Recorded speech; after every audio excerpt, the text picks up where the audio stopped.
De provincie wil maar meer voorlichting voorkomen dat er vaker ongelukken barren op het wetter liek als juster. Op het Margrietkanaal bij Grauw waart een cruiser overveen troch een binnenveertskip.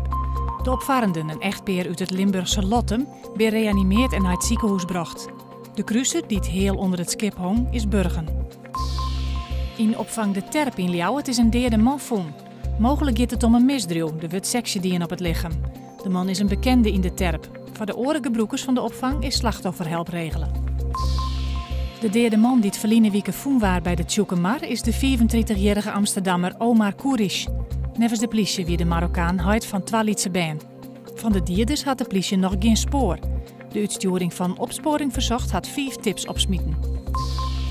Ontwakend landschap, een natuurexcursie troch het Ottema-Wiersma-reservaat van een moon hier en betiet. Het Frieske GF vreeg het aandacht voor verbindings tussen natuurgebieden. De dwarpen om het Boetenveld heen willen onderlinge verbindingsmaatje voor kuierders, bij gelijk een pontje. Joen en vannacht kans op een bui, 10 graden en de wind komt uit het noordwesten. Morgen een krachtige wind, buien en het wordt net warmer als 16 graden.